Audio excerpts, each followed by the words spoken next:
రాష్ట్రవ్యాప్తంగా కొత్త ఆలోచనతోటి మా పార్టీ అధ్యక్షులు ఆంధ్రప్రదేశ్ రాష్ట్ర ఉప ముఖ్యమంత్రి పవన్ కళ్యాణ్ గారు జనసేన చర్చా వేదిక అనే కార్యక్రమం కైకూరు నియోజకవర్గంలో మొట్టమొదటిసారి నిర్వహించాం.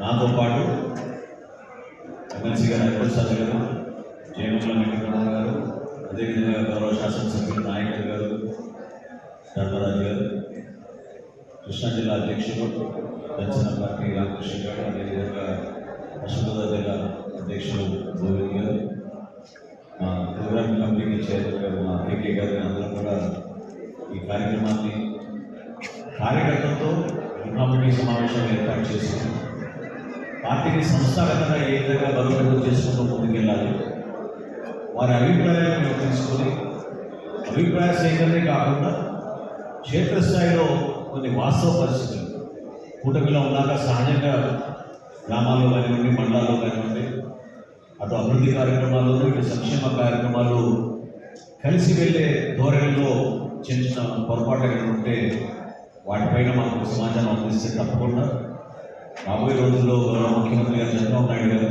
అదేవిధంగా ముఖ్యమంత్రి గారు పవన్ కళ్యాణ్ గారు మాకు ఇచ్చిన సూచనలతో వివిధ సమన్వయ కమిటీలు ఏర్పాటు చేసింది.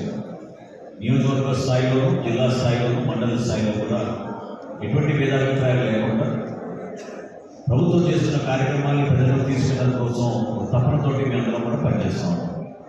కైకలూరు నియోజకవర్గాల్లో ఉన్న 4 మండలాల్లో కూడా ఈరోజు ఎక్కువగా మాకు వచ్చిన సమస్యలు ప్రజల అభిప్రాయ సేకరణలో భాగంగా మా జనసైనికులు క్షేత్రస్థాయిలో పర్యటించడం వాళ్ళకి అర్థమైంది 100% రక్షిత మంచినీటి పథకం కోసం ఎదురు చూస్తున్నారు. అదేవిధంగా ఎప్పటి నుంచో ఉన్న సమస్య డ్రైనేజ్ సమస్య, ఇక్కడ రైతాంగానికి, ఆక్వా ఫార్మర్స్కి ఇద్దరికీ కూడా ప్రభుత్వం నుంచి అందిస్తున్న సహాయాన్ని మరింత మెరుగుపరుచుకుని ముందుకు తీసుకెళ్లే విధంగా మా కూటమి ప్రభుత్వం తప్పకుండా రాబోయే రోజుల్లో అడగగలుగుతాం. ఏలూరు జిల్లా ఇన్ఛార్జ్ మంత్రిగా నాకు ఒక బాధ్యత ఉంది. ఇక్కడ స్థానిక శాసనసభ్యులు డాక్టర్ కామినేని శ్రీనివాస్ గారిని సంప్రదించి జిల్లా కలెక్టర్ గారిని, ఇతర అధికారులు కూడా ఈ నియోజకవర్గానికి 4 రోజుల్లోపు ఒకసారి పర్యటించి దీనిపైన ఒక సమగ్రమైన నివేదిక, ఎందుకంటే పంచాయతీరాజ్ శాఖ నుంచి రూరల్ వాటర్ సప్లై, అదేవిధంగా జల్ జీవన్ మిషన్ గురించి మన deputy chief minister Pawan Kalyan గారి దృష్టికి తీసుకెళ్ళి తప్పకుండా ఈ ప్రాంతానికి ప్రజలు కోరుకునే విధంగా ప్రణాళికబద్ధంగా ఒక కార్యక్రమం ముందుకు తీసుకెళ్తాం. ఈ సందర్భంగా మీకు గుర్తు చేస్తున్నాను. రాజకీయ పరంగా ఖచ్చితంగా ఈరోజు మా పార్టీ అధ్యక్షుడు పవన్ కళ్యాణ్ గారు త్వరగా కోరుకుని ఆయన జరిగిన సర్జరీ విజయవంతంగా పూర్తయింది. బాంబే నుంచి ఈరోజు డిశ్చార్జ్ అయ్యారు. 2-3 రోజుల్లోనే మంగళగిరికి వచ్చి పార్టీ కార్యక్రమాన్ని పర్యవేక్షించుకుంటూ ప్రతి జిల్లాలో కూడా మేము ఇటువంటి కార్యక్రమాలు చేసుకుంటూ వెళ్తాం. తద్వారా ఎక్కడైతే కొంతమంది నాయకులు క్షేత్రస్థాయిలో మా జనసైనికులు, వీర మహిళలు పార్టీ నుంచి కానీ ప్రభుత్వం నుంచి కానీ మాకు కొన్ని ఇబ్బందులు ఉన్నాయి, పట్టించుకోవడం లేదా భావన కలిగిన వ్యక్తుల్ని దగ్గర తీసుకుని ఆ సమస్య పరిష్కారం అయ్యేటట్టు తప్పకుండా మేము చేస్తాం. మా అందరికీ ఒక బాధ్యత ఉంది. అంతిమంగా ఇది పదవుల కోసం కాదు మేము చేసిన ప్రస్థానం. 100% ప్రజలకి మేలు జరగాలి. తెలుగు ప్రజలకి ప్రత్యేకంగా 2 రాష్ట్రాలు కూడా నష్టపోయారు, మంచి జరగాలని తప్పనిసరి పవన్ కళ్యాణ్ గారు జనసేన పార్టీని స్థాపించి ఈ రోజుకి కూడా దానికి కట్టుబడుతున్నారు.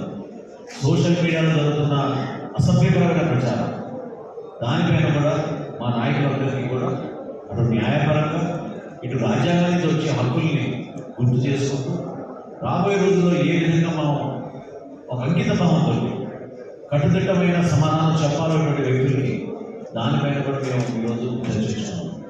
చాలామంది పాప ఆవేశంతో పవన్ కళ్యాణ్ గారు ఇది మాట్లాడినారు, దుర్వినియోగం చేసుకుంటున్నారు.